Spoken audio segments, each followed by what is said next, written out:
একটা রমজান মাসে একজন মানুষ চাইলে তার আগের বছরের সমস্ত গুনাহ, সমস্ত পাপ, সমস্ত অপরাধ এই সবগুলোকে ভ্যানিশ করে দিতে পারে এবং আগামী এক বছরের জন্য সে নিজেকে নিষ্পাপ করে ফেলতে পারে। এই জন্যই রমজান এসছে। আল্লাহ তাআলা আমাকে আপনাকে রমজানকে সার্থক করার মতো ইবাদত বন্দেগী করার প্রস্তুতি এখন থেকে গ্রহণ করার তৌফিক দান করুন। আমাদের রমজানকে যদি আমরা সার্থক করতে চাই, সর্বপ্রথম যে প্রস্তুতিটা নিতে হবে ভাইরা আমার, সেটা হলো তওবা এবং ইস্তেগফার করতে হবে। এখন থেকে তওবা এবং ইস্তেগফার করতে হবে। তওবা আর ইস্তেগফার কি আমরা জানি। ইস্তেগফার মানে হলো আল্লাহর কাছে আমাদের কৃত অপরাধগুলোর জন্য ক্ষমা প্রার্থনা করা, আর তওবা মানে হলো অবাধ্যতার নাফরমানির পথ ছেড়ে দিয়ে আল্লাহর হুকুম মানার পথে আল্লাহর রহমতের ছায়াতলে চলে আসা, আল্লাহর গোলামির পথে চলে আসা, নাফরমানির পথ বাদ দিয়া। এই রুট চেঞ্জ, ট্র্যাক চেঞ্জ, পথ এবং সড়ক পরিবর্তন, এটাকে বলা হয় তাওবা। আর আগের কৃতকর্মের জন্য লজ্জিত হয়ে ক্ষমা প্রার্থনা করাকে বলা হয় ইস্তেগফার।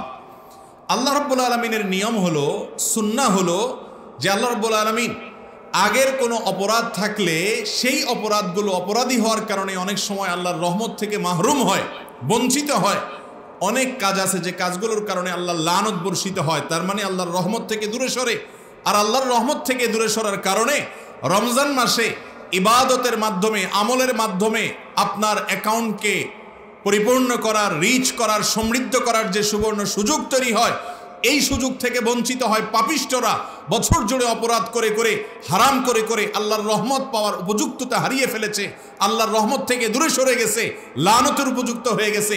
ওই জায়গা থেকে একজন ইমানদার রমজানের আগে আগে সরে এসে নিজের আগের অপরাধগুলোর জন্য ক্ষমা চেয়ে নতুন করে ইবাদতের জন্য মানসিকতা তৈরি করে সদিচ্ছার কথা আল্লাহকে জানিয়ে হালখাতা যদি করে নিতে পারেন, তাহলে আগেরগুলো মাফ হলে নতুন করে আল্লাহ তাআলা তৌফিক দিবেন ইনশাআল্লাহ। মক্কার হারামের সম্মানিত ইমাম শেখ আব্দুর রহমান আস-সুদাইস, তার কাছে একবার কিছু তরুণরা গিয়েছেন, যে বললেন যে শেখ, ওস্তাজ, আমরা প্রতি বছর রমজানের শুরুতে মনে করি অনেক আমল করব, 2 খতম 3 খতম কোরআন দিব, অনেক ইবাদত বন্দেগী করব, এক রাকাতও এবার তারাবির নামাজ মিস করব না, রোজা তো মিস করার প্রশ্নই ওঠে না, সমস্ত নেকামলগুলো ঠিকঠাক মতো করব, এবার রমজানে কোনো গান শুনবো না, হারাম কিছু করব না, পরিকল্পনা করি। কিন্তু আলটিমেটলি হয়ে ওঠে না। দেখতে দেখতে রমজান শেষ হয়ে যায়, শেষের দিকে আসলে একটু খারাপ লাগে, আফসোস লাগে, হায়রে শেষ হয়ে গেল, কিন্তু চলে যায় আবার যেই সেই। এই অবস্থাটা কেন হয় এবং এর থেকে উত্তরণের উপায় কি? তখন তিনি তাদেরকে বলেছিলেন, বাবারা, আগের যদি কোনো পাওনা কারোর কাছে থাকে, সেই পাওনাটা পরিশোধ করার পর নতুন করে কিছু চাইতে হয়, এটা হলো নিয়ম। আমরা বেশিরভাগ মানুষ বছর জুড়ে এত নাফরমানি, এত গুনাহ, এত পাপাচার, এত অপরাধ, এত অন্যায়, এত নিজের প্রতি নিজে কুঠারাঘাত, এত আল্লাহর রহমত থেকে দূরে সরে গেছি যে আল্লাহ রাব্বুল আলামিন রমাদানের এই বিশেষ অফার, বিশেষ মৌসুম, বিশেষ সুবর্ণ সুযোগ, এইটাতে আল্লাহ যাদেরকে সাধারণ ক্ষমা ঘোষণা করেন, গণহারে মাফ করে দেন, অফুরন্ত রহমতের ভান্ডার ঢেলে দেন। কপাল পড়া যারা হয়ে আছে আগে থেকে, তারা সেগুলো পায় না। এই জন্য বাবারা, আগের সমস্ত পাপ থেকে, অপরাধ থেকে রমজান আসার আগে আগে আল্লাহর কাছে ক্ষমা চেয়ে, মাপ চেয়ে, ইস্তেগফারের মাধ্যমে আগেরগুলোকে হালখাতা করে মাফ করে নিয়ে নতুন করে আল্লাহর রহমতের উপযুক্ততা তৈরি করতে হয়। তাহলে ইনশাআল্লাহ রমজান ইবাদতের তৌফিক হবে। এইখান থেকে আমরা জানলাম যে রমজানের প্রস্তুতির অংশ হিসাবে প্রথম যে কাজটা আমরা করব তা হলো আগের সমস্ত অপরাধ বছর জুড়ে করেছি, এখন থেকে একটু নামাজের পরে, নামাজের শেষ বৈঠকে দোয়া কবুল হয়, সেজদায় দোয়া কবুল হয়, শেষ রাতে দোয়া কবুল হয়, জুমার দিন আসরের পরে দোয়া কবুল হয়, বৃষ্টির সময় দোয়া কবুল হয়, আজানের সময় দোয়া কবুল হয়, মুরগির ডাকের সময় দোয়া কবুল হয়। দোয়া কবুলের বহু জায়গা আছে। এই সময়গুলোতে বিশেষভাবে একটু মনে মনে আল্লাহর সাথে কথা বলবো যে আল্লাহ, আমি তো গত 1 বছর ধরে এত অপকর্ম করেছি, এত অন্যায় করেছি, এত অপরাধ করেছি, এত গুনাহ করেছি, যে আল্লাহ আমি তো আপনার নতুন করে রহমত পাবো, রহমত চাইবো, সে মুখই আমার নাই। আপনি আমার আগেরগুলাকে মাফ করে দেন। আমাকে এই যে রমজানটা আসছে, এই রমজানটা হতে পারে জীবনের শেষ রমজান। কত মানুষ, কত যুবক, কত বৃদ্ধ, কত মধ্যবয়স্ক, কত নারী, কত পুরুষ, কত শিশু, কত মানুষ চেনা অজানা গত রমজানে আমাদের সাথে ছিলেন, এই রমজানে নাই চলে গেছেন। আল্লাহ, হতে পারে এটা আমার শেষ রমজান। রমজান হলো সারা বছরের, সারা জীবনের গুনাহকে মাফ করার সবচেয়ে বড় সুযোগ। আল্লাহ, এই সুযোগটা যেন হাতছাড়া না হয়, এই জন্য আগেরগুলো আপনি মাফ করে, ক্লিন করে, আমার প্রোফাইলকে পরিচ্ছন্ন করে আমাকে নতুন করে আপনার রহমতের উপযুক্ত করে দেন। এই দোয়াটা করবো তো ইনশাআল্লাহ। এটা হলো রমজান আসার, রমজানকে সার্থক করতে হলে, সফল করতে হলে রমাদান মাসকে কেন্দ্র করে প্রথম প্রস্তুতি, আগেরগুলোর জন্য তওবা করা, ইস্তেগফার করা। আল্লাহ আপনাকে, আমাকে, আমাদের সবাইকে তৌফিক দান করুন। নাম্বার 2, রমাদানের প্রস্তুতির অংশ হিসাবে রমাদান মাসের যে ফজিলত, যে মর্যাদার কথা কোরআনে বর্ণিত হয়েছে, হাদিসে বর্ণিত হয়েছে। আমি প্রায় সময় বলি, ইসলামের যত আমলের কথা, যত ইবাদতের কথা বলা হয়েছে, সালাত ছাড়া অন্য কোনো আমলের এত ফজিলত, এত মর্যাদা, এত বেশি গুরুত্ব বর্ণনা করা হয়েছে সিয়ামের ব্যাপারে, রোজার ব্যাপারে, যে রোজার চাইতে অন্য কোনো আমলের এত ফজিলত নিয়ে এত হাদিস নবী করিম সাল্লাল্লাহু আলাইহি সাল্লাম বলেন নাই, এত বিপুল পরিমাণ ফজিলত বলা হয়েছে। আর এই জন্য রোজা সম্পর্কে নবী করিম সাল্লাল্লাহু আলাইহি সাল্লাম বলেছেন যে হাদিসে কুদসিতে আল্লাহ বলেছেন, আস-সাওমু লি ওয়া আনা আজজি বি, রোজাটা বান্দা শুধু আমার জন্য করে। অন্যগুলোতে ভেজাল হতে পারে, রোজাতে ভেজাল হওয়ার সম্ভাবনা নাই, কারণ মানুষের সামনেও পানাহার করে না, মানুষের লোকচক্ষুর পেছনেও পানাহার করে না, সব সময় সে পানাহার বর্জন করে। তার মানে এটা আল্লাহর জন্য, অন্য কারোর জন্য না। অন্য কারোর জন্য হলে তো একাকে গিয়ে খাইতো চুপে চাপে, সেটা তো খায় না। যে ব্যক্তি সবার সাথে চিটারি করে, কথায় কথায় মিথ্যা বলে, সেও যদি রোজা রাখে, রোজা রেখে একা একা রুমে কেউ নাই, সেখানে ক্ষুধা লাগলেও সে খায় না, পিপাসা লাগলেও পান করে না, তার মানে এই ইবাদতটা পিওর আল্লাহকে সন্তুষ্ট করার জন্য। আল্লাহ দেখছেন, এই বিশ্বাস তার মধ্যে আছে। এই জন্য আল্লাহ রাব্বুল আলামিন বলেছেন, ওয়া আনা আজজি বিহি, আমি নিজে এই রোজার পুরস্কার স্বয়ং নিজের হাতে দেব। ভাইরা আমার, রমজান মাস আসার আগে রমজান মাসের কি ফজিলত, রোজার কি ফজিলত, রমজান মাসের প্রতিটা আমলের কি ফজিলত, কি মর্যাদা আছে, কি উপকারিতা আছে, এগুলো সম্পর্কে এখন থেকে জানতে হবে। এটা হলো রমজানের প্রস্তুতি। যত বেশি জানবেন তত বেশি ওই ফজিলতগুলো আহরণ করার জন্য আগ্রহ তৈরি হবে নিজের ভেতরে। প্রয়োজনে সিয়াম এবং রমাদানের ফজিলতগুলোকে তালিকা করে লিখে আপনার বাসা বাড়িতে, আপনার অফিস আদালতে আপনি সেটাকে ঝুলিয়ে রাখেন, এবং এর মধ্য দিয়ে আপনার মধ্যে ওই যে রমাদান আসছে, সেই রমাদানে আমল করার, নেকামল করার, ভালো কাজ করার আগ্রহ আপনার মধ্যে জাগ্রত হবে, তৈরি হবে ইনশাআল্লাহ। তাহলে রমজান আসছে, এই রমজানকে যদি সার্থক করতে চান, আপনার বিগত জীবনের সকল রমাদানের চাইতে এই রমাদানটা ভিন্ন হোক, এটা চান কি চান না? যদি চান যে একটা রমাদানে আমি এত বেশি কামাইতে চাই, উপার্জন করতে চাই আল্লাহর কাছ থেকে, যে আমার গোটা জীবনের জন্য যথেষ্ট হয়ে যাবে, চান কি চান না? তাহলে এই প্রস্তুতিগুলো নিতে হবে। প্রথমটা বলেছি, আগের সমস্ত অপরাধের জন্য তওবা ইস্তেগফার করা। দ্বিতীয়টা হলো রমাদান এবং রোজার ফজিলত মর্যাদা জানা। এটা হলো প্রস্তুতি। যত বেশি জানবেন তত আগ্রহ তৈরি হবে। এখন থেকে জানতে হবে, রমজান আসার পরে জানলে হবে না। অনেকে রমজানের ফজিলত রমজান আসলে শুনে। আমি বলি, মসজিদের ইমাম সাহেবরা, খতিব সাহেবরা রমজান আসলে তখন রমজানের ফজিলত বলেন। ফজিলত শুনতে শুনতে, প্রস্তুতি নিতে নিতেই 10 দিন চলে যায়, আর বাকি 10 দিন করব করে চলে যায়। শেষের 10 দিন তো ঈদের প্রস্তুতিতে চলে যায়, আমল আর করা হয় না। এই জন্য এখন থেকে মসজিদগুলোতে রমজানের ফজিলত, রোজার ফজিলত, রমজান মাসের মর্যাদার কথা আলোচনা হতে হবে, যাতে করে মানসিকভাবে প্রস্তুতি হয়, আগ্রহ তৈরি হয়, রমজান এলে যেন আমরা সোজা বিসমিল্লাহ করে আমলের ভিতরে প্রবেশ করতে পারি। এই জন্য আগে থেকে রমজানের প্রস্তুতির অংশ হিসাবে রমজান রোজার ফজিলত মর্যাদা জানবো ইনশাআল্লাহ। 2 নম্বর প্রস্তুতি। নাম্বার 3 নম্বর প্রস্তুতি হলো, এই রমাদান যেটা আমাদের সামনে আসছে, এই রমাদানে আমাকে আমার সারা জীবনের সমস্ত অপরাধ, সব গুনাহ খাতার জন্য হাল খাতা করতেই হবে। এ মর্মে এখন থেকে সংকল্প করতে হবে যে এই রমজানে মিস হতে দেয়া যাবে না। আগে যা গেছে না গেছে, এই রমজানটাতে আমি কোনোভাবেই আল্লাহ তাআলার সাধারণ ক্ষমা মিস করব না। ভাইরা আমার, নবী করিম সাল্লাল্লাহু আলাইহি সাল্লাম বলেছেন, ওয়ালিল্লাহি উতাকা মিনান নার, রমাদানে আল্লাহ তাআলার পক্ষ থেকে অসংখ্য অগণিত মানুষকে, বহু মানুষকে আল্লাহ তাআলা প্রতিদিন ঘোষণা জারি করেন, ফরমান জারি করেন। আল্লাহ রাব্বুল আলামিনের পক্ষ থেকে ঘোষণা আসে যে এই তালিকা যারা আছে অমুক অমুক অমুক অমুক এত মানুষকে আজ আল্লাহ তাআলা জাহান্নাম থেকে মুক্ত এই ঘোষণা দিয়ে দিয়েছেন। ওয়াযালিকা কুল্লা লাইলা, প্রতি রাতে এরকম অনেক মানুষকে আল্লাহ তাআলা ক্ষমার ঘোষণা করেন রমাদান মাস জুড়ে। ভাইরা আমার, এই ক্ষমাটা আল্লাহ তাআলা যাদেরকে করেন তাদের মধ্যে যদি আপনার আমার নামটা না থাকে, তাহলে আমরা কত বড় হতভাগা। এই সম্পর্কে নবী করিম সাল্লাল্লাহু আলাইহি সাল্লামের কাছে আপনারা একটা বিখ্যাত হাদিস শুনেছেন। একবার জিবরিল আসছেন, ফেরেশতা জিবরিল এসে নবী করিম সাল্লাল্লাহু আলাইহি সাল্লাম মিম্বরের প্রথম ধাপে পা রেখেছেন। জিবরিল তাকে কি যেন বলেছেন, উপস্থিত লোকেরা তো আর শুনে নাই। নবী করিম সাল্লাল্লাহু আলাইহি সাল্লাম বলেছেন আমিন। আবার দ্বিতীয় সিঁড়িতে তিনি পা রেখেছেন, জিবরিল যেন কি বলেছেন, নবী করিম সাল্লাল্লাহু আলাইহি সাল্লাম আবার বলেছেন আমিন। এভাবে 3 বার আমিন বলেছেন।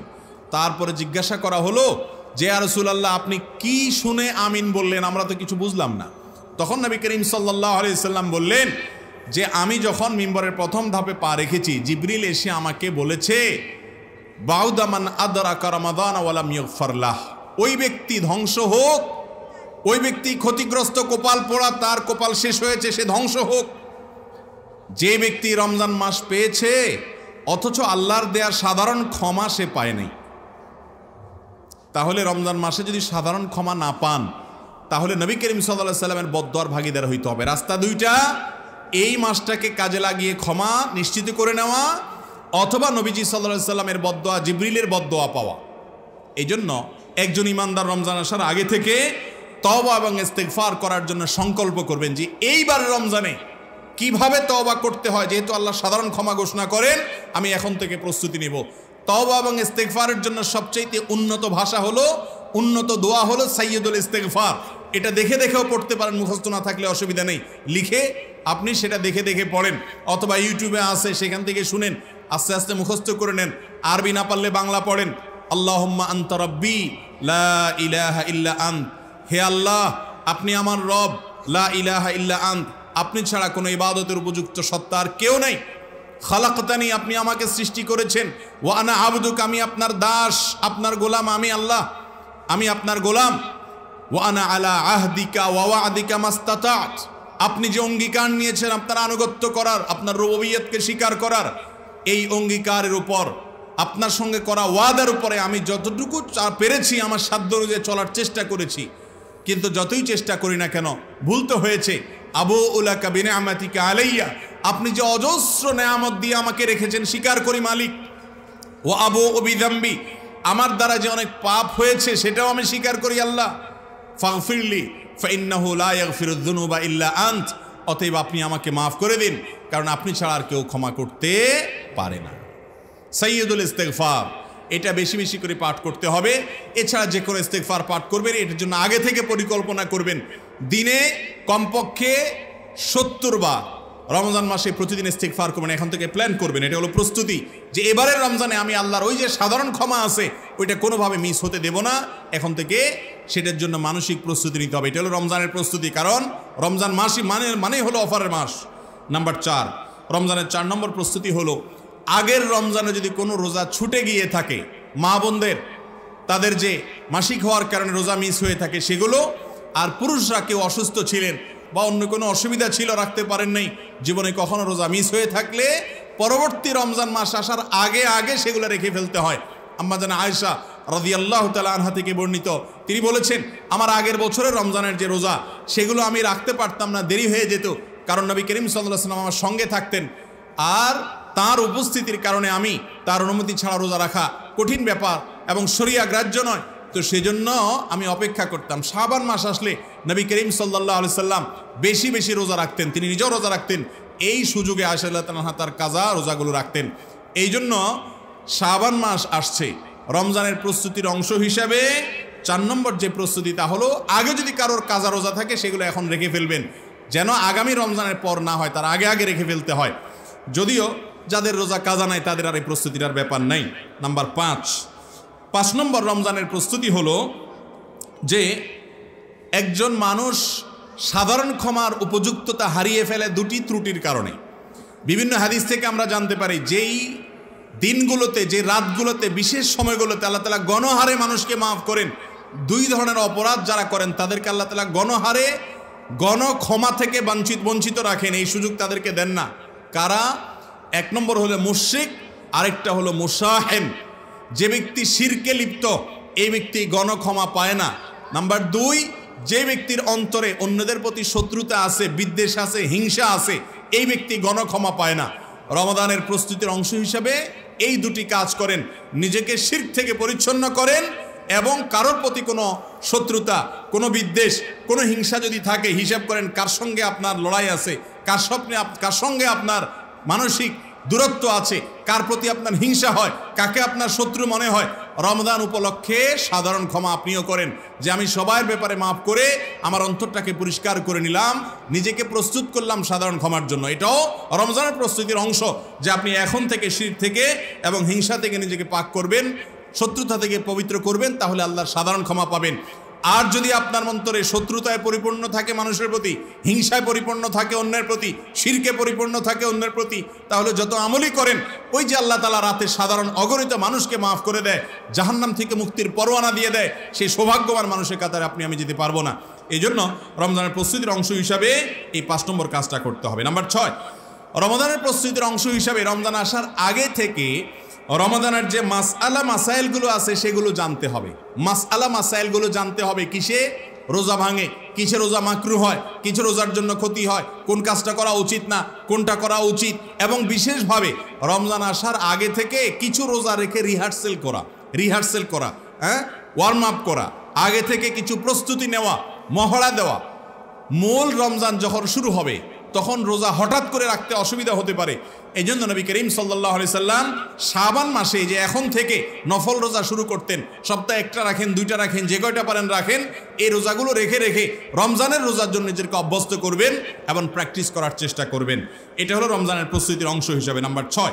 তাহলে 6 নম্বর প্রস্তুতি হলো রমজানের মাসলা মাসাইল, রোজার মাসলা মাসাইল জানবেন এবং এখন থেকে কিছু নফল রোজা রাখবেন। এটা হলো রমজানের প্রস্তুতি।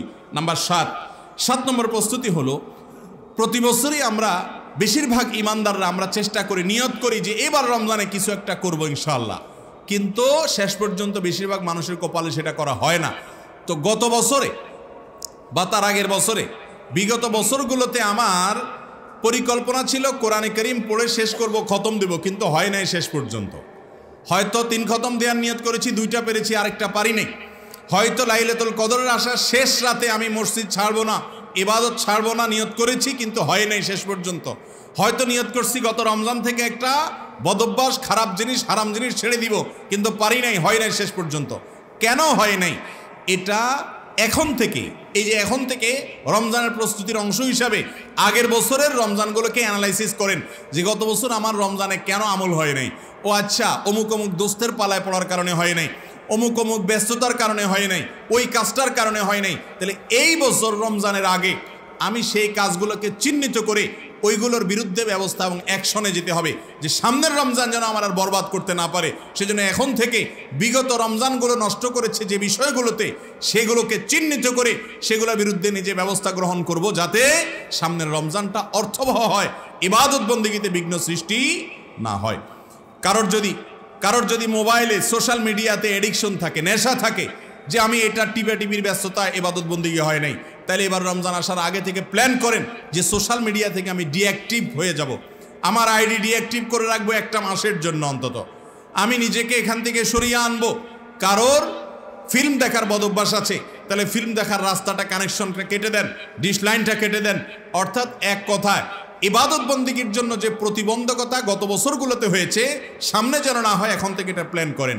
এটা হলো রমজানের 7 নম্বরের প্রস্তুতি। নাম্বার 8 নম্বর রমজানের প্রস্তুতি হলো রমজানের যে সমস্ত ইবাদত বন্দেগীগুলো আছে এখন থেকে, বিশেষ করে কোরআনে কারীমের তেলাওয়াত, ওই যে নফল রোজার কথা বলেছি, রমজানের রোজার পাশাপাশি নফল রোজা এখন থেকে এগুলো রেখে রেখে অভ্যাস করা। এখন থেকে রোজা রাখবেন যাতে রমজান রোজা দেখতে পারেন। এখন থেকে কোরআন একটু একটু করে খোলেন, একটু একটু করে তেলাওয়াত করেন, তাহলে তখন পড়তে পারবেন। বেশিরভাগ মানুষ রমজান আসলে তখন মনে করে শুরু করব, আসলে শুরুটা ওইভাবে হুটহাট করে হয় না। রমজান আসার পরে ধরবো করতে করতে কয়েকদিন চলে যায়, দেখতে দেখতে মাসটা পার হয়ে যায়। এই জন্য এখন থেকে পূর্বসূরি সালাফ যারা ছিলেন, সোনালী যুগের মানুষ যারা ছিলেন, আল্লাহর বান্দারা ছিলেন, তারা রমজানের আগে শাবান মাস থেকে কোরআন তেলাওয়াত শুরু করতেন, যাতে এখন থেকে হাঁটা শুরু করলে তখন দৌড় দেয়া যাবে। হঠাৎ করে দাঁড়ানো থেকে কেউ দৌড় দিতে পারে না। আগে হাঁটা শুরু করতে হয়, তারপরে দৌড়ানো যায়। এখন থেকে কোরআন তেলাওয়াত শুরু করবেন, এখন থেকে নফল রোজা শুরু করবেন, এখন থেকে দোয়া করা শুরু করবেন, দেখবেন রমজানে সেটা বিদ্যুতের গতিতে আগাবে ইনশাআল্লাহ। নাম্বার 9, রমজানের জন্য পরিকল্পনা করতে হবে ভাই। একটা চার্ট করে ফেলবেন। আজকাল চার্ট করা অনেক ইজি। এটা কাগজের মধ্যে কলম নিয়ে আপনি চার্ট তৈরি করে ফেলেন বা কম্পিউটারে চার্ট তৈরি করে ফেলেন। আপনার তালিকা ঠিক করেন যে আমি এবছরের রমজানে কিভাবে কাটাবো। ভোর রাতে তাহাজ্জুদের জন্য কিছু সময় দোয়ার জন্য রাখেন এবং সাহারি খাওয়ার অন্তত আধা ঘন্টা আগে উঠেন। এই টাইমে দোয়া কবুল হয়। আল্লাহ দুনিয়ার আসমানে নেমে আসেন। বান্দা তার মনের সব চাওয়া পূরণ করার সবচেয়েতে তার জীবনের সবচেয়ে সুবর্ণ সুযোগ হলো এটি, তাহাজ্জুদের সময়। আরাফাতের ময়দান এর দোয়া, তাহাজ্জুদের সময়ের দোয়া, সেজদার দোয়া, এই 3 সময়ের দোয়া মিস হয় না। গুলি মিস হয়, এগুলো মিস হয় না। যদি দোয়া করতে পারে সেভাবে, আল্লাহ তাআলা এই টাইমের দোয়াগুলো কবুল করেন। রমজান আসছে, সারা বছর ভোর রাতে উঠতে পারি না, তাহাজ্জুদ পড়তে পারি না, অলসতার কারণে ফজর পড়তেই কষ্ট হয়ে যায়। এই রমজানে সাহারি খাওয়ার জন্য তো উঠাই লাগবে। অতএব শুধু খাওয়ার জন্য উঠবো না, সাহারিও খাবো, পাশাপাশি 10টা মিনিট একটু একাকী নির্জনে রুমের কোনা একটা কোনায় আল্লাহর সামনে আল্লাহর দরবারে 2 হাত তুলে দোয়া করবে। এখন থেকে ওই যে চার্ট করা যে আগে আমি এতটা বাজে উঠবো, এরপরে উঠে সাহারির পাশাপাশি দোয়া করব, ফজরের আগে এতটুক কোরআন তেলাওয়াত করব, ফজরের পরে এতক্ষণ সকাল সন্ধ্যার দোয়া পড়ব, আর এরশাক পড়া ছাড়া ঘুমাবো না, জোহরের আগে এটা করব, এশার আগে এটা করব। প্ল্যান করতে হবে। আমরা সুন্নাহ ফাউন্ডেশন থেকে রমাদান প্ল্যানার নামে একটা প্ল্যান গত বছর করেছি। সারা দেশে আমরা মানুষকে এটা অফলাইনে অনলাইনে বিভিন্নভাবে দিয়েছি। শুধু ছাপার যে প্ল্যানার সেটাই আমরা প্রায় 30,000 বিতরণ করেছি, আর অনলাইনে প্রচুর পরিমাণ মানুষকে দেওয়া হয়েছে। আশা করা যায় 50,000-এর বেশি মানুষের কাছে চলে গেছে। এবছরও সেটা আমরা করেছি আলহামদুলিল্লাহ। ক্যালেন্ডার শেপ করেছি, বুক শেপ করেছি। এটার উদ্দেশ্য হলো যে একটা দিনে আপনি কি কি কাজ করতে পারেন, কিছু পরিকল্পনার আইডিয়া দেওয়া। এটা কোরআন হাদিস থেকে বর্ণিত কোনো ফরম্যাট না, কিন্তু আমি কি কি ভালো কাজ করতে পারি একটা পরামর্শ দেওয়া, কিভাবে আমি নিজেকে এই মাসটা অর্থবহ করার জন্য প্ল্যান করতে পারি, জন্য পরিকল্পনা করা। পরিকল্পনা ছাড়া হুটহাট করে কিচ্ছু হয় না। এখন তো পরিকল্পনা করতে হবে। এটা হলো 9 নম্বর প্রস্তুতি। 10 নম্বর প্রস্তুতি হলো দোয়া করা। ভাই সব কিছুর বড় কথা হলো এটা, আল্লাহ যদি তৌফিক না দেয় আপনি বহুত কামান দাগায়ও কিছু করতে পারবেন না। আল্লাহ তৌফিক দিলে ইনশাআল্লাহ সব কিছু কি হবে, সহজ। রমজান মাসটাকে যদি আপনি সার্থক করতে চান তাহলে আপনার এখন থেকে দোয়া করতে হবে, আল্লাহ এই রমজানটা যেন আমার জীবনে এমন রমজান হয় যে রমজান আমার জীবনে একটা রেখা সৃষ্টি করে দেয়, একটা ব্যবধান সৃষ্টি করে দেয়, একটা পার্থক্য সৃষ্টি করে দেয়। আমার রমজানের জীবন আগের আর রমজানের পরের জীবনের মধ্যে স্পষ্ট পার্থক্য যেন দেখা যায়। সেই জন্য আল্লাহর কাছে দোয়া করতে হবে, তৌফিক কামনা করতে হবে। কারণ এই দোয়াটা হলো ইবাদতের তৌফিক, চাওয়াটা হলো ইবাদতের তৌফিক পাওয়ার অন্যতম শর্ত।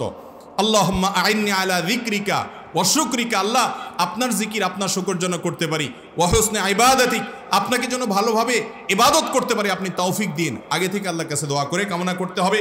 11 নম্বর এবং সর্বশেষ প্রস্তুতি হলো রমাদান মাস উপলক্ষে শাবানের শেষ দিনে আকাশে চাঁদ খুঁজতে হবে।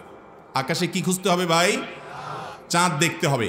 শাবান মাসের শেষ দিবসে 29শে শাবান সন্ধ্যায় পশ্চিম আকাশে চাঁদ দেখতে হবে। কেন? যাতে করে চাঁদ দেখলে আমি রমজানের ইবাদত করতে পারি। এটাও রমজানের প্রস্তুতির অংশ। এই চাঁদ খোঁজাটাও রমজানের প্রস্তুতির অংশ। নবী করিম সাল্লাল্লাহু আলাইহি সাল্লাম বলেছেন, সুমু লিরুইয়াতিহি, তোমরা চাঁদ দেখে রোজা রাখবা রমজান মাসে। ওয়া আফতিরু লিরুইয়াতিহি, আর রোজা দেখে চাঁদ দেখে তোমরা ঈদ করবা। আজকাল আমাদের সমাজ থেকে এই আমলটা একদম বিদায় হয়ে গেছে, একদম বিদায় হয়ে গেছে। আমরা ছোটবেলায় দেখেছি গ্রামাঞ্চলেও মানুষ চাঁদ দেখার জন্য দোকানের সামনে, রাস্তার মোড়ে মোড়ে, কোনায় কোনায়, উঠানে বের হয়ে সন্ধ্যার সময় আকাশের দিকে পশ্চিম দিকে তাকিয়ে থাকতো। চাঁদ তালাশ করা একটা সুন্নাত ইবাদত সওয়াবের কাজ। আপনি যদি চাঁদ তালাশ করেন, চাঁদ নাও দেখতে পান, তালাশ করার কারণে আপনার আমলনামাতে একটা সওয়াব লেখা হবে ইনশাআল্লাহ। কিন্তু দুঃখজনক আজকাল আমরা চাঁদ তালাশ করি না। অবশ্য করি না বললে ভুল হবে, চাঁদ তালাশ করি। এক সময় চাঁদ তালাশ করা হতো টেলিভিশন রেডিওতে। এখন চাঁদ আকাশে তালাশ হয় না, এখন হয় ফেসবুকে তালাশ। ফেসবুকে চাঁদের খবর হয়েছে কিনা, নিউজ হয়েছে কিনা, হেলাল কমিটি ঘোষণা দিছে কিনা সেদিকে তাকায় থাকে। আরে ভাই, হেলাল কমিটি চাঁদের যে ঘোষণা দিবে সেটা তো আপনার আমার দেখার থেকে তারা ঘোষণা দিবে, ঠিক না ভাই? ঠিক। আমরা যদি চাঁদ না দেখি তাহলে তারা কোত্থেকে ঘোষণা দিবে? চাঁদ দেখার এই সুন্নাতটা বিদায় হয়ে গেছে। চাঁদ দেখার পর একটা দোয়া পড়াও সুন্নাত। নবী করিম সাল্লাল্লাহু আলাইহি সাল্লাম চাঁদ দেখে দোয়া পড়ার শিক্ষা দিয়েছেন। কি সেটা? আল্লাহুম্মা আহিল্লাহু আলাইনা বিল আমনি ওয়াল ঈমান ওয়াস সালামাতি ওয়াল ইসলাম রব্বি ওয়া রাব্বুকাল্লাহ। অতএব চাঁদ দেখা, চাঁদ তালাশ করা, খোঁজার চেষ্টা করতে হবে। শহরে তো যারা থাকেন তারা চাঁদ তালাশ করার জায়গাই নেই, কারণ বিল্ডিংয়ের এত ঠাসাঠাসি যে রাস্তা থেকে উপরের দিকে তাকায়া আকাশ দেখা কঠিন।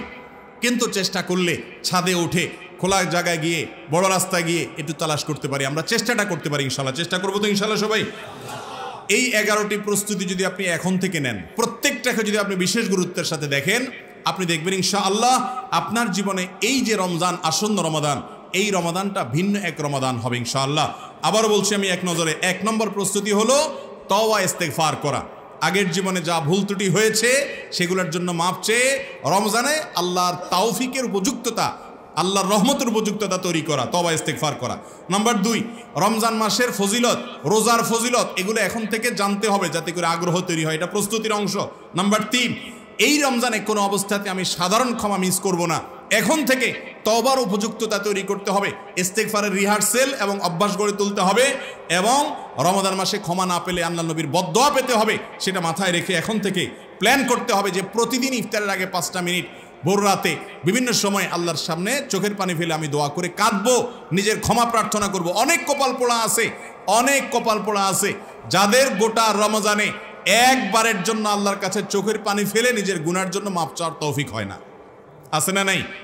রমজান মানেই আমরা মনে করি শুধুমাত্র তারাবি পড়া, রোজা রাখা, ইফতার করা, সাহরি খাওয়া, এই 4 কাজ। ইফতার করা, সাহরি খাওয়া, রোজা রাখা, তারাবি পড়া, 4 কাজ, পঞ্চম কোনো কাজ নাই। ভাইরা আমার, রমজান মাসের মূল বিষয়টাই তো হলো যাতে আমরা গুনাহ ছাড়ার এক্সারসাইজ করতে পারি এবং ক্ষমা নিয়ে নিতে পারি। এই জন্য 3 নম্বরের প্রস্তুতি হলো এবছর অন্তত ক্ষমা নিয়ে নিব। সেজন্য এখন থেকে পরিকল্পনা করে যে আমি বিভিন্ন সময় ক্ষমা চাইবো, দরখাস্ত তো করতে হবে, চাইতে তো হবে। নাম্বার 4 প্রস্তুতি হলো আগের বছরে কোনো ফরজ রোজা কাজা থাকলে, বাদ থাকলে সেটা রমজান আগে আগে রেখে ফেলতে হবে। 5 নম্বরের প্রস্তুতি হলো শিরক এবং হিংসা, শত্রুতা, এগুলো থেকে অন্তরকে ফ্রেশ করে ফেলতে হবে, কারণ এগুলো থাকলে সাধারণ ক্ষমা পাওয়া যায় না, রমজান আগে এটা করে ফেলতে হবে। নাম্বার 5 এটা গেল। 6 নম্বর হলো রমজান মাসের মাসআলা মাসাইল, রোজার মাসলা মাসাইল, কিসে রোজা ভাঙে, কিসে মাকরু হয়, কোন আমলটা করা যায়, কোনটা করা যায় না, এগুলো এখন থেকে জানতে হবে, জানলে তখন আমল করা যাবে। নাম্বার 7 রমজান মাসের আগে গত রমজানে বা তার আগের রমজানগুলোতে কি কি ত্রুটি বিচ্যুতি হয়েছে সেগুলো চিহ্নিত করে এই বছর আর যেন সেগুলো রিপিট না হয় এখন থেকে পরিকল্পনা করতে হবে। 8 নম্বর রমজানের ইবাদত বন্দিগির জন্য এখন থেকে অভ্যাস করতে হবে। নফল রোজা রাখবেন যাতে রমজান রোজা রাখা সহজ হয়। কোরআন তেলাওয়াত করবেন, এখন থেকে পড়া শুরু করে দিবেন। দোয়া করবেন, এখন থেকে শুরু করবেন। আপনি দাঁড়ানো থেকে দৌড় না দিয়ে আগে হাঁটা শুরু করেন এখন থেকে, তাহলে রমজানে দৌড় দিতে পারবেন। এই জন্য ওই মাসের আমলগুলো এখন থেকে শুরু করা। 8 নম্বর হলো রমজানের 8 নম্বর এটা। 9 নম্বর হলো রমজানের জন্য পরিকল্পনা করা, কোন সময় কোন ইবাদত করব, কোন কাজ করবো, এটা পরিকল্পনা করা। আর 10 নম্বর হলো দোয়া করা যেন আল্লাহ তাআলা তৌফিক দান করেন রমজানের ইবাদতের। আর 11 নম্বর হলো চাঁদ দেখা, চাঁদ তালাশ করা। আল্লাহ তাআলা আমাদের সবাইকে রমজান মাসের ইবাদত বন্দিগুলো করার জন্য এখন থেকে যথাযথ প্রস্তুতি গ্রহণ করে আল্লাহর ইবাদতের উপযুক্ত যেন হতে পারে সেই তৌফিক আমাদের সবাইকে দান করুন। ওয়া আখিরু দাওয়ানা আলহামদুলিল্লাহি রাব্বিল আলামিন।